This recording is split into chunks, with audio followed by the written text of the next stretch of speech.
এতিয়া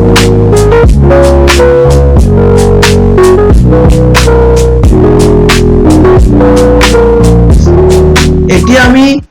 কিউবত পঢ়ি আহিছো এতিয়া আমি নেক্সট কনসিডাৰ কৰিম কিউব কিউব তো কি হয় তোমালোকৰ cube is a special type of cuboid in which all surfaces are square in shape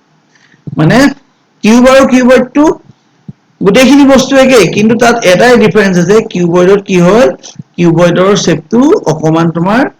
মানে কি হয় তাৰ গোটেই ফেসেস কিটা ইকুৱেল নহয় কিন্তু যেতিয়া কিউব হ'ব কিউবত গোটেই ফেস কিটাৰ ডাইমেনশন কিটা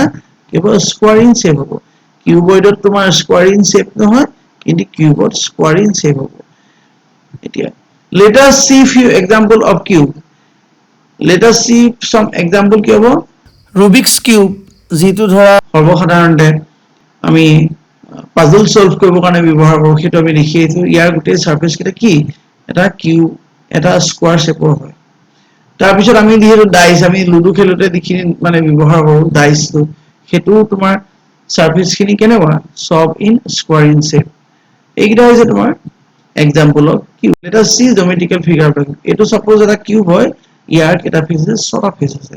এই ফেস কিটা ইয়াত দেখুৱাৰ দৰে এটা ছটা ফেস আছে আৰু all side of a cube are equal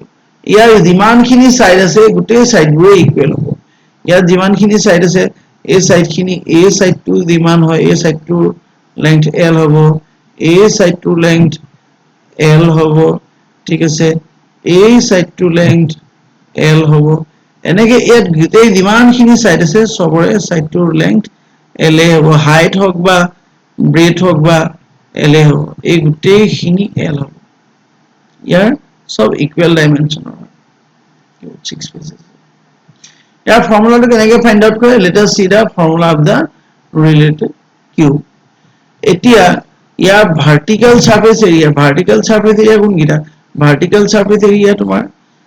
যিকিটা স্ট্যান্ডিং ফেসেস এইকিটা চাৰিটা আছে ভাৰ্টিক্যাল সাৰফেস এৰিয়া কিটা আৰু এটো যেহেতু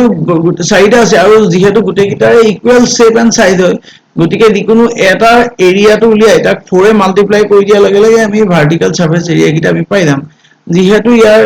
লেংথ ইনটু ব্ৰেথটো তোমাৰ কি হয় ইকুৱেলে হয় গতিকে ইয়াৰ এডজেসেন্ট সাইড কিটা এটো যদি আমি লেংথটো লওঁ এইটোৰ এডজেসেন্ট সাইড এটো হ'ব এটোৰ লেংথে হ'ব যেহেতু l ইনটু l কৰি দিয়াৰ লগে লগে কি হ'ব l স্কয়াৰ হ'ব সেই বস্তুটো আমি ইয়াত পাতি দিছো এতিয়া গতিকে l স্কয়াৰ 4l স্কয়াৰ এটো লিখিলো টোটাল সাৰফেস এৰিয়াটো কি হ'ব এতিয়া আমি ভাৰ্টিক্যাল সাইড কিটা চালো আমাৰ এতিয়া টোটাল সাৰফেস এৰিয়া উলিয়াবৰ কাৰণে আমাৰ কি হ'ব 6 into area of the square face গোটেই যেহেতু আমাৰ 6টা স্কয়াৰ আছে হয় না 6টা ফেসেস আছে গতিকে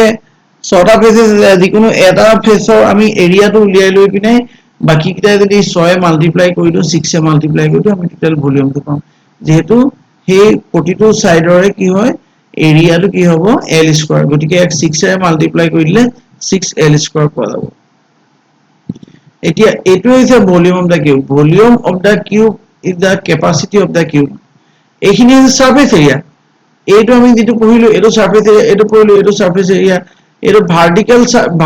সাৰফেস কিটাৰ সাৰফেস এৰিয়া এটো টোটাল সাৰফেস এৰিয়া কিন্তু এতিয়া যদি আমাক ভলিউম লাগে আমি ভলিউম হৈছে ইনসাইড ক্যাপাসিটি ভলিউম আমি কেনেকৈ উলিয়াম ভলিউম আমি l into b into h এই ফৰ্মুলাটোৰ পৰা উলিয়াম আমি অলৰেডি আগতে পঢ়ি আহিছো যে এনেকুৱা এটা ভলিউম উলিয়াবলৈ হলে এটো কি হয় এটো এটা সাৰফেস এৰিয়া ইয়াৰ লেংথটো l হয় এপিনে ব্ৰেথটো l হয় ইয়াৰ ওপৰত যদি আৰু এটা l ইন এটো দি দিও তেতিয়া কি হ'ব l এটো 2 into l স্কয়াৰ হ'ব ইয়াৰ ওপৰত যদি আৰু এটা দি দিও কি হ'ব ইয়াৰ ওপৰত যদি আৰু এটা ফেস দি দিও এটো কি হ'ব 3 into l স্কয়াৰ মানে কি হ'ব এই l স্কয়াৰটো হ'ব এটা সারফেস থকা এটা ফেস থকা লগে লগে এটা মানে এখন মানে প্লেট থকা লগে লগে ইয়াক অনলি l স্কয়াৰ হ'ব দুখন থকা লগে লগে 2 এ মাল্টিপ্লাই হৈ যাব তিনিখন থকা লগে 3 এ মাল্টিপ্লাই হৈ যাব চাৰিখন থকা লগে লগে 4 মাল্টিপ্লাই হৈ যাব L স্কয়াৰ লগত তেনেকৈ গৈ যদি